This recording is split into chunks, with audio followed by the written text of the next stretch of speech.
travers les partis politiques Congo Positif, adressé au président de la République démocratique du Congo, son Excellence Félix Antoine Tshisekedi, à l'honorable président du Sénat, Jean-Michel Samalukonde, et au président de l'Assemblée nationale, l'honorable Vital Kamerhe.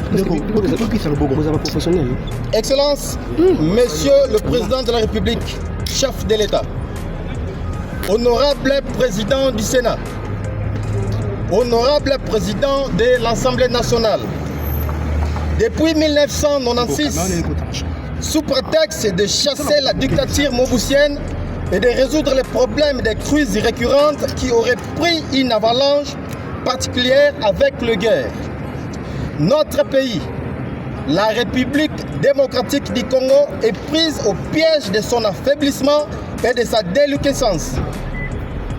Les fameuses crises récurrentes qui auraient servi de prétexte pour imposer une nouvelle constitution au peuple congolais ont laissé la place à des guerres sans fin, dont le bilan macabre de plus de 20 millions de morts.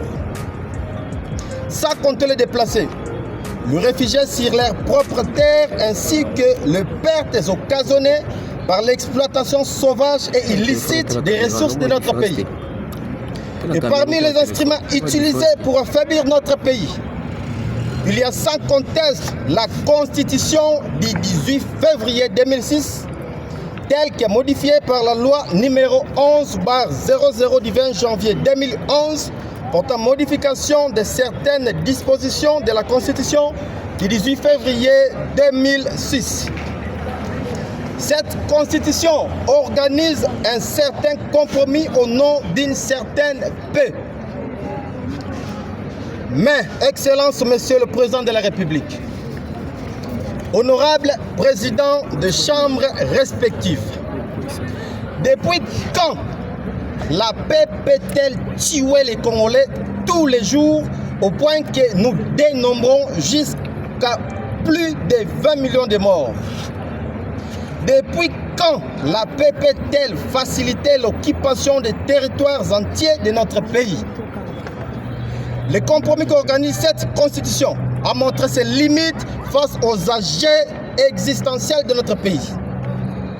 C'est illusoire de continuer à se tromper et à se contenter d'une accalmie alors que la crise culturelle, la crise éducationnelle et la crise économique s'abattent sur nous.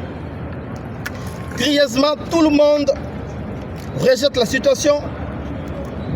Curieusement, personne ne prend le courage. Personne ne s'engage pour changer l'ordre actuel des choses et sauver la nation en déperdition.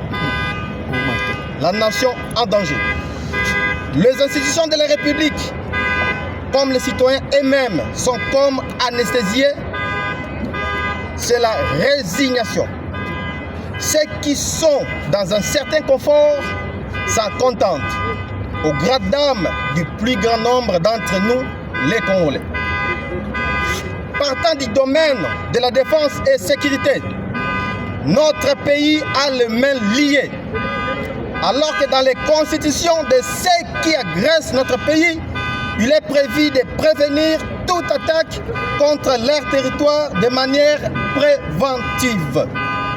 Nous sommes le seul pays au monde où, même attaqués avec une présence militaire armée sur les territoires, nous devons nous plier au protocole. Excellence, Monsieur le Président de la République, chef de l'État, honorable Président du Sénat, honorable Président de l'Assemblée nationale, la vocation de notre pays est celle d'un grand pays. Mais aujourd'hui, notre pays est tabassé, giflé, agressé et notre peuple peut être massacré impunément. La Constitution ne laissant aux dirigeants que des choix protocolaires. Lorsque le président de la République a lancé un appel à la mobilisation générale face à l'agression rwandaise, vous êtes tous témoins de l'engagement de la jeunesse et des femmes de ce pays. Une expression claire et limpide du besoin d'ériger au cœur de l'Afrique une nation forte, respectable et prospère. Aussi longtemps que les dirigeants continueront à hésiter pour mettre de l'ordre dans le pays, pour bouter l'agresseur et leurs parrains dehors, la population congolaise finira par se prendre en charge. Alors, le travail de la refondation de notre pays a commencé par lui doter une nouvelle constitution.